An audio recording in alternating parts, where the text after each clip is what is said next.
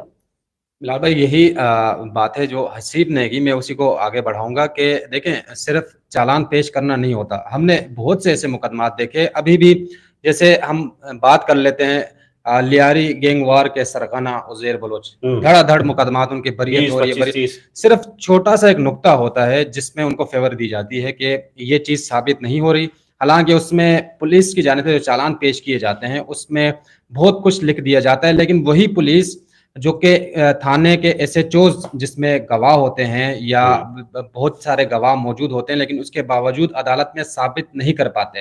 اور یہ کیس تو ایسا ہے کہ اس میں تو ہم اب اس وقت کہہ رہے ہیں کہ جو سیکشنز لگائی گئی ہیں وہ ثابت کرنا پروسیکیوشن کے لیے بہت مسئلہ ہو جائے گا, کیونکہ آپ نے صرف بظاہر یہ دکھ رہا ہے کہ کیس کو طول دینے کے لیے یہ تمام سیکشنز لگائی ہیں, اور اس میں آپ کو کچھ بھی نہیں, جیسے کچھ سیکشنز کی ہم نے بات سے یہ بھی تو ہے نا ایک معاملہ کہ جیسے کہ مدعی مقدمہ کے ایک وکیل ہیں, انہوں نے کہا تھا کہ اس کیس کو ہم نے سال 1.5 سال 2 سال لے کے جانا ہے, تو یہ گواہان اتنے لمبے لکھنا, ملزمان اتنے لمبے لکھنا, پھر یہ چلان کی اتنی ساری ڈیٹیلز.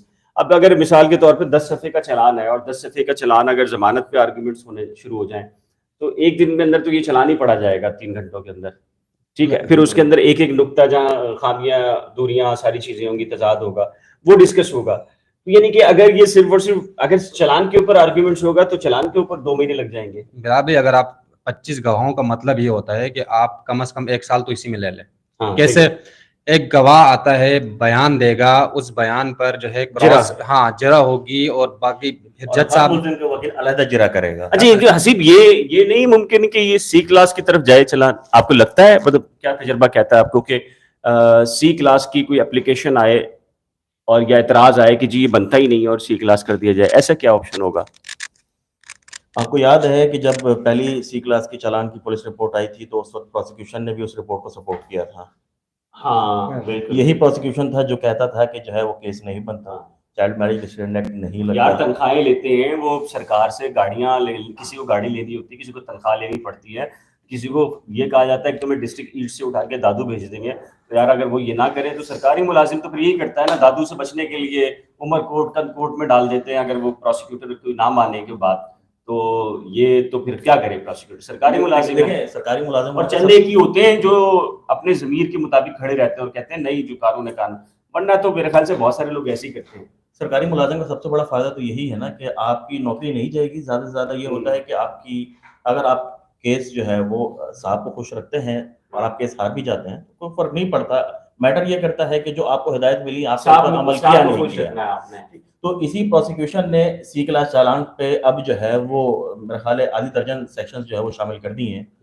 تو میرا یہ خیال کہ سی کلاس پر اگر یہ معاملہ جاتا ہے, کوئی اپلیکیشن آتی ہے, کیونکہ جو سندھ ہائی کورٹ نے جو آج ڈائریکشن بھی یہی دی ہیں کہ ٹرائل کورٹ سے رجوع کیا جائے, اگر کوئی درخواست آتی ہے تو کم سے کم اس کو بھی جو ہے وہ مہینہ 1.5 مہینہ لگنا ہے, کیونکہ آلریڈی سٹی کورٹ کے اندر مختلف درخواستیں زیر سماعت ہیں.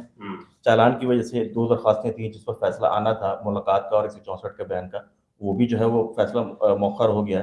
اب جو ہے وہ 20 اگست کو اس پر فیصلہ سنایا جائے گا. تو اگر سی کلاس چالان کی کوئی درخواست آتی ہے تو پھر اس پہ دلائل بھی ہوں گے اور پھر لمبا سلسلہ چلتا رہے گا اور چلتا رہے گا. اچھا وقاص یہ تھوڑا سا بتا دیں, کمنٹس لیتے ہیں. کمنٹ سیکشن میں یہ کہا ہے کہ ملاقات اب کیسے ہوگی اور اس کا پروسیجر کیا ہوگا. اب سندھ ہائی کورٹ نے تو ملاقات روکنے کی جو پٹیشن تھی وہ ڈسمس کر دی ہے کہ آپ جائیں ریمیڈی لے جائیے آپ ٹرائل کورٹ سے. تو اب کیا پروسیجر کیا ہے, تھوڑا سا بتائیں. دیکھیں میرا بھائی, ہم پہلے بھی یہ بتا چکے ہیں کہ ملاقات کے لیے مجسٹریٹ صاحب کی اجازت لینا لازم تھی. درخواست لگ چکی ہے اور ظہیر کی جانب سے درخواست لگائی گئی ہے. اس درخواست پر ہو سکتا ہے کہ آرڈر ہو جائے 20 تاریخ کو.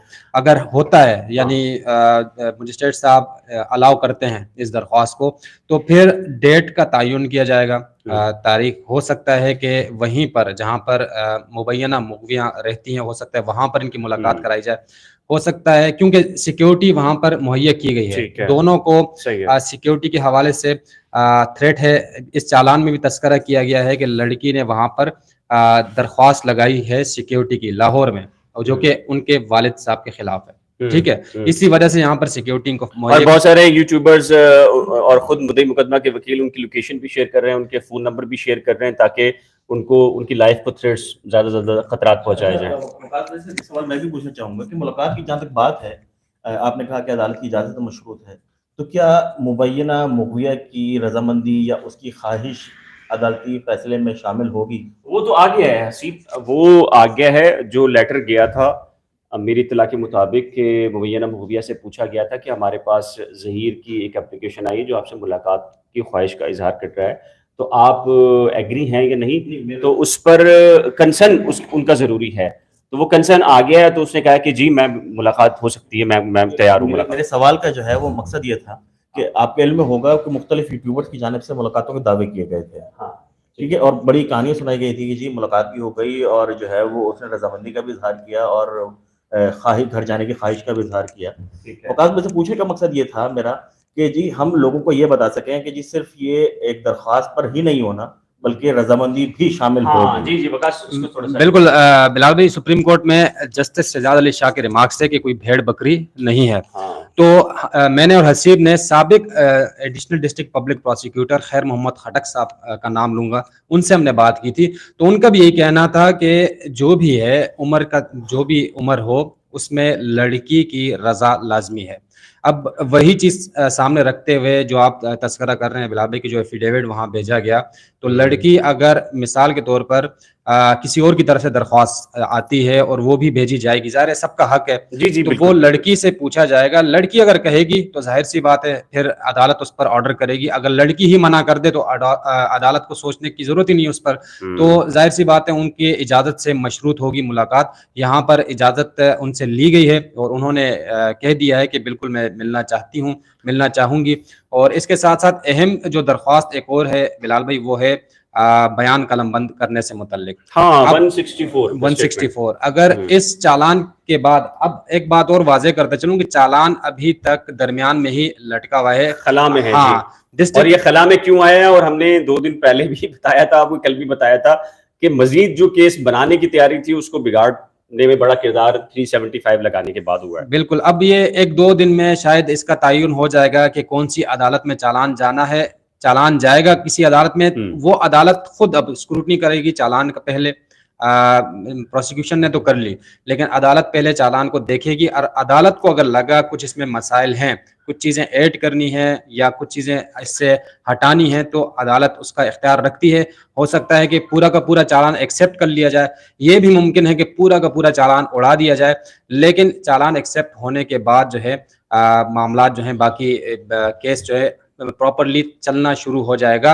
اور اگر بیان قلم بند ہوتا ہے 164 کا, تو وہ ایک بہت بڑا اثر اس کیس میں ڈالے گا. جو بھی بیان ہوتا ہے, ہمیں نہیں پتا کیا بیان دیں گی, لیکن پولیس نے ابھی تک جو تفتیش کی ہے اور جو چالان میں ذکر کیا ہے اس میں یہ کہا گیا ہے کہ نہ ظہیر کا بیان چینج ہوا ہے جو پہلے دن تھا, نہ ہی مبینہ مغویہ کا بیان ابھی تبدیل ہوا ہے. وہی بیان جو پہلے دن دیا گیا تھا ہائی کورٹ کے کٹہرے میں, وہی بیان ابھی تک. اچھا, یہ حسیب یہ بتائیں کہ ایسا ممکن ہے کہ اتنا ہائی پروفائل کیس ہے, پاکستان ہی نہیں بلکہ پوری دنیا کے اوورسیز پاکستانی, خود انڈینز بھی, مسکان ہیں, بہت سارے لوگ یوٹیوبرز ہیں جو کنٹینیو لائیو سیشن کو دیکھ رہے ہیں, اور دونوں طرف کے, ہم یہ نہیں کہہ رہے کہ ہماری طرف کے لوگ دیکھ رہے ہیں, دوسری طرف کے لوگ بھی جو ان کا پوائنٹ آف ویو ہے اور وہ دوسرا نقطہ نظر رکھتے ہیں, وہ لوگ بھی اس کو دیکھ رہے ہیں. تو اس کی جو ہیئرنگ ہے وہ 5-6 دن, 1 ہفتے 2 ہفتے کی ایڈجرنمنٹ کے بجائے ڈے ٹو ڈے چلے, اور ایک کورٹ جو ہے وہ اس کو 1 ہفتے 10 دن کے اندر نپٹا لے. یہ کوئی پاسبلٹی ہیں ایسے آپ کی نظر میں, یا پھر یہ گیا 4-6 مہینے کے لیے؟ اگر اس کیس میں جو اتنی درخواستیں نہیں آئی ہوتی تو وہ کیس بڑا سمپل ہوتا, سمپل طریقے سے کیس کورٹ میں چلتا, اور پھر کورٹ جو ہے وہ پھر اس کے حساب سے اگر آپ ریکویسٹ کرتے ہیں تو پھر آپ کو ڈیٹ بھی جو ہے وہ قریب کی مل جاتی ہے. ٹھیک ہے. لیکن اب معاملہ یہ ہے کہ جب درخواستیں آ جاتی ہیں نا تو پھر مین کیس وہیں سسپینڈ ہو جاتا ہے, اور پھر درخواستوں پر جو ہے وہ سماعت ہوتی ہے, کیونکہ جب تک وہ درخواستوں پر فیصلہ نہیں آ جاتا اس کا امپیکٹ مین کیس پر پڑنا ہے ڈیفینیٹلی, تو وہ مین کیس وہیں رک جاتا ہے. درخواستوں کے بعد ہوتا یہ ہے کہ جی مستقل بنیادوں پر درخواستیں چلتی ہیں, ایک بالکل وہ پارٹ ہوتا ہے. جو وکلا ہیں ان کی جانب سے بھی جو ہے وہ ٹائم مانگا جاتا ہے, کبھی جو ہے وہ سٹی کورٹ میں اسٹرائک ہو جاتی ہے, کبھی بارش ہو جاتی ہے, کبھی پانی کھڑا ہو جاتا ہے, تو بہت ساری وجوہات ہوتی ہیں. لیکن درخواستیں جو ہے نا یہ کیس کو مزید کمپلیکیٹ کرتی ہیں اور مزید طویل کر دیتی ہیں. تو اگر یہ کیس آپ نے جلدی ختم کرنا ہے تو اس میں کم سے کم درخواستیں, جو درخواستیں دائر ہو چکی ہیں وہ تو ظاہر سی بات ہے کورٹ نے سیٹل کرنی ہے, کورٹ اس پر احکامات دینے, لیکن کیس کو اگر مزید کمپلیکیٹڈ ہونے سے بچانا ہے تو یہ درخواستیں جو ہیں اس کو روکنا ہوگا. اچھا وقاص, شراب اس صوبے کے اندر شہد بن جاتی ہے اور زیتون تھا نا, زیتون کا تیل اور شہد بن جاتی ہے. اور یہ کیسے بن جاتی ہے؟ وقت کا سب سے طاقتور ترین شخص خود جا کر چھاپا مار کے شراب برآمد کرتا ہے اور اسی سندھ کے اندر وہ شہد بن جاتی ہے. کیا کہیں گے یہ جو چلان ہے یہ بھی کیا ایک شراب کو شہد میں کنورژن نہیں ہے؟ دیکھیں بلال بھائی, وہ جو شراب کا آپ نے تذکرہ کیا اس میں اگر وکلا چاہتے تو سابق چیف جسٹس آف پاکستان اس میں گواہ بن سکتے تھے, ان کو نوٹس ہو سکتے تھے, لیکن نہیں چاہ رہے تھے وکلا. اور ظاہر سی بات ہے جہاں پر آپ کی حکومت ہو, آپ کے پاس اختیارات ہوں, تو آپ کے خلاف وہ ٹھوس چیزیں سامنے نہیں لائی جاتی. اب اس میں بہرحال میں پروسیکیوشن کا تذکرہ کروں گا کیونکہ ان کے ساتھ میرا بہت زیادہ انٹریکشن ہے. ان کے حالات آپ دیکھیں, ان پر اگر ٹرانسفر کا پریشر ہوگا, یہاں تک کہ اسٹیشنری کے جو صفحات ہیں بلال بھائی وہ ان کا مہیا نہیں کی جاتے. آپ اگر مختلف ڈیوریشن کے بعد اگر آپ سٹی کورٹ جائیں, ان سے پوچھیں کہ آپ کا پی ٹی سی ایل کام کر رہا ہے, نہیں کر رہا, بل نہیں ادا کیا ہوا, آپ کے پاس پین نہیں ہے, کرسیاں نہیں ہوتی پروسیکیوٹرز کے پاس بیٹھنے کے لیے جگہ کہ ان کرسیاں نہیں ہوتی ان کے پاس. وٹنس کو تیار کرنے کے لیے آپ یقین مانیں کہ ان کے پاس جگہ نہیں ہے کہ اس کو برابر میں بٹھا کے وٹنس کو تیار کروا رہے ہوتے ہیں. اب وہ ایک قانون ہے, لاکھ سوا لاکھ روپے تنخواہ ہوتی ہے, اس کے مقابلے میں کھڑا ہوا وکیل 25 لاکھ روپے لے رہا ہوتا ہے. یہ بڑا وکیل صاحب تھے, سرکاری وکیل, ایڈیشنل ڈسٹرکٹ پبلک پروسیکیوٹر, ان کا نام میں نہیں لوں گا, نام نہیں صحیح, وہ یعنی ماڈل کورٹ کے سرکاری وکیل تھے بلال بھائی, اور وہ اتنے ایک کیس میں پریشان ہو گئے, یعنی اچھے بندے تھے, کرپٹ نہیں تھے.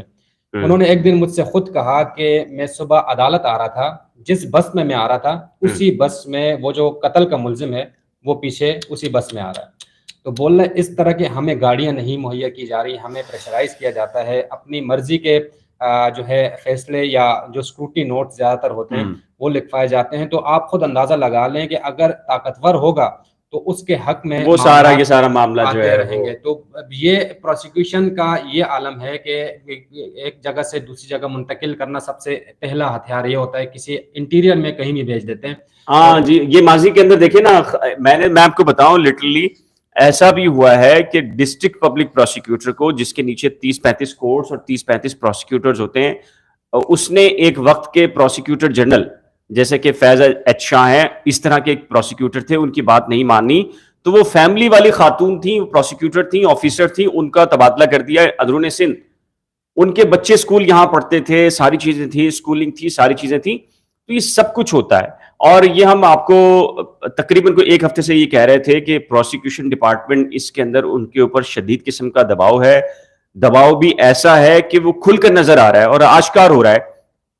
چلان کے اندر بھی جو چلان پیش ہوا ہے اس میں تفتیشی افسر سعید رند صاحب نے یہ لکھا ہے کہ بھائی یہ سیکشن جو ڈالی ہے یہ پی جی صاحب کی ڈائریکشن پر اور ڈی پی پی سے ملاقات اور ایک نوٹیفیکیشن آیا تھا میرے پاس اور نوٹیفیکیشن کا حوالہ بھی دیا ہے. تو چیزیں بہت کھل کر سامنے آ رہی ہیں کس نوعیت کا پریشر ہے. اور ایک اور اہم چیز ہے کہ یہی وجہ ہے کہ آج پروسیکیوٹر جنرل سندھ فیض ایچ شاہ کو کنٹیمپٹ آف کورٹ کے نوٹسز جاری کیے ہیں, اور جسٹس کریم خان آغا کی سربراہی میں 2 رکنی بینچ ہے جس نے یہ نوٹسز جاری کیے. پروسیکیوٹر نے کوشش کی وہاں پر کہ کنٹیمپٹ کے نوٹس جاری نہ ہوں, لیکن عدالت نے کہا کہ نہیں, اب ہمارے پاس ایک کنٹیمپٹ کی اپلیکیشن ہے, اور وہ اپلیکیشن یہ ہے کہ جسٹس محمد جنید غفار صاحب کا 2 رکنی بینچ کا جو آرڈر ہے, اس آرڈر کے باوجود جو پروسیکیوٹر ہیں وہ پرسنلی انٹرسٹ لے کر اس کیس کے اندر اپنی غیر معمولی سرگرمیاں کر رہے ہیں. تو اس کیس کے اندر وہی امیری اور غریبی والا معاملہ ہے, امتیازی سلوک والا معاملہ ہمیں نظر آ رہا ہے. چونکہ جو سندھ حکومت کا کچھ بعض حلقہ ہے، بعض لوگ ہیں جو طاقتور لوگ ہیں، وہ چاہتے یہ ہیں کہ اس کیس کو زیادہ سے زیادہ لنگر آن کیا جائے، اور اس کے بنیادی جو وجہ ہمیں سامنے نظر آتی ہے وہ یہی ہے کہ جو اس کیس میں مدعی کے وکیل بھی ہیں، انہوں نے آرزو فاطمہ کے کیس میں بھی بالکل یہی ٹیکٹکس اختیار کی تھی، اور اس کیس کو 8 مہینے 6 مہینے چلایا تھا، اور اس بچی کو رکھ کر کنفائن کر کے اس کو شیلٹر ہوم میں اس کا بیان چینج کروایا گیا، اور پھر جو کچھ بھی میں اس کے بارے میں کہہ چکا ہوں، میں اپنے ایک ایک لفظ کے اوپر آج بھی قائم ہوں. یہ وہی کی وہی ایکسرسائز ہے. لیکن میرا خیال ہے کہ جس طرح آرزو فاطمہ کیس کو ہینڈل کیا گیا تھا، یہ کیس اس طرح نہیں ہو سکتا. اس میں تو میں ابھی ہیش ٹیگ چیک کر رہا تھا تو کوئی 27,000 قسم کی ویڈیوز ہیں، 27,000 ویڈیوز ہیں. تو اتنا کانٹینٹ جو ہے وہ یوٹیوب کے اوپر پڑا ہوا ہو تو یہ میٹر دبنے والا نہیں ہے. بھلے سے وہ اس طرف کے لوگ ہوں یا اس طرف کے لوگ ہوں، کوئی نہ کوئی اس کے اوپر ویڈیو بناتا رہے گا اور حقائق آپ کو بتاتا رہے گا. تو میری یہ التجا ہے ایک تو ان لوگوں سے جن کے پاس شواہد ہیں، خدارہ وہ ٹرائل کورٹ میں جائیں، وہ شواہد پیش کریں، بھلے سے وہ اغوا برائے تاوان کے ٹیکس سے متعلق ہوں یا کوئی گینگ کے بارے میں ان کے پاس شواہد ہوں، تو وہ یوٹیوب کے اوپر بیٹھ کر دعوے نہ کریں. براہ کرم وہ فوری طور پر کراچی آئیں، اگر کراچی سے تعلق ہے تو عدالت جائیں اور اپنے تمام تر شواہد عدالت کے سامنے رکھیں، سرخرو ہوں اور عدالت کے اندر ان کا نام لکھا جائے. تو یہ بہت بڑا معاملہ ہوگا کہ اگر ججمنٹ کے اندر ان کا نام آ گیا اور انہوں نے کوئی ایسے ایویڈنس دیے جس کی وجہ سے ظہیر کو واقعی سزائے موت یا پھانسی ہو جاتی ہے، تو یہ بہت بڑا تاریخ کے اندر ایک کیس رپورٹ ہونے جا رہا ہوگا. تو ایسے میں تو ان کو یہ ساری چیز کرنی چاہیے. لیکن اگر وہ ایسا نہیں کر رہے تو اس کا مطلب ہے کہ وہ سراسر جھوٹ کا سہارا لے رہے ہیں اور اپنی مقبولیت حاصل کر رہے ہیں. لیکن میرا خیال ہے کہ اللہ کی رسی اگر ابھی اللہ تعالیٰ نے رسی کو دراز کیا ہوا ہے تو اس کا مطلب یہ نہیں کہ اللہ تعالیٰ معاملات کو نہیں دیکھ رہا. ایک وقت ایسا آئے گا جب اللہ تعالیٰ رسی کو کھینچے گا تو ان کے پاؤں کے تلے سے زمین جو ہے وہ نکلے گی. تو یہ جو آج جو تفصیلات تھیں وہ بھی ہم نے شیئر کی ہیں، جو آپ کے سوالات تھے وہ بھی شیئر کیے ہیں. محمد وقاص اورنگزیب اور حسیب کہ ہم انتہائی مشکور ہیں، انہوں نے ٹائم نکالا ہے لائیو سیشن کے لیے. آپ کے مزید اگر کوئی سوالات ہوں تو براہ کرم آپ کمنٹ سیکشن میں لکھ سکتے ہیں. ہم تو ان کمنٹس کو بھی ڈیلیٹ نہیں کرتے جو کہ بلو دا بیلٹ جا کر ہمیں کمنٹس کر رہے ہوتے ہیں. اس سلسلے میں میری ایک رائے ہے کہ ہر شخص کا ایک بیک گراؤنڈ ہے، ہر شخص کا ایجوکیشنل بھی بیک گراؤنڈ ہے، فیملی وائز بھی ہے. جو شخص جس طرح بات کرتا ہے وہ ریفلیکشن ہوتا ہے اس کے بیک گراؤنڈ کا. تو ایسے لوگوں کو منع نہ کریں آپ. میں ڈیلیٹ نہیں کرتا، آئیں جی کرتے رہیں، آپ اپنی نقطہ نظر بیان کریں، ہم اپنا نقطہ نظر بیان کریں گے. ہمارے مخالفین بھی بہت سارے ایسے ہیں جو بڑے مہذبانہ طریقے سے اپنا نقطہ نظر بیان کرتے ہیں. ہم نے کبھی بھی ان سے جو ہے وہ کوئی تکرار نہیں کی. رائے تو ہے نا، ہم 3 لوگ بیٹھے ہیں، ہماری کسی بھی معاملے پہ الگ الگ رائے ہو سکتی ہے، نقطہ نظر الگ ہو سکتا ہے، شواہد یا سوچنے کا دیکھنے کا جو نقطہ ہے وہ الگ ہو سکتا ہے. اور ہم نے یہ بات ڈے 1 سے کہی تھی کہ یہ کیس ڈی ٹریک اس وقت ہونا شروع ہو گیا تھا جب اس میں گینگ کا سہارا لیا گیا، گینگ کا نام استعمال کیا گیا، اور اس کے بعد جو کچھ بھی آپ نے دیکھا آج تک وہ کیس جو ہے وہ مزید صحیح ہونے کے بجائے جو ہے وہ ڈی ٹریک کی طرف جا رہا ہے. اور یہ 375 کی سب سیکشن جو 6 لگائی ہے، حسیب نے بتایا ہے کہ یہ سیکشن موجود ہی نہیں ہے سرے سے اس قانون کے اندر. لیکن کمال ہے جی پروسیکیوشن کا دباؤ بھی ایسا حسیب کہ وہ سیکشن لگا دی ہے جو سیکشن پریویل نہیں کرتی، جو لا کے اندر ایگزسٹ ہی نہیں کرتی. این ممکن ہے کل ان کو خیال آئے اور وہ یہ کہیں گے ٹائپنگ ایرر ہے اور پھر اس کو یہ ٹائپنگ ایرر کر کے تبدیل کروائیں. لیکن میرا خیال ہے کہ چلان میں اتنی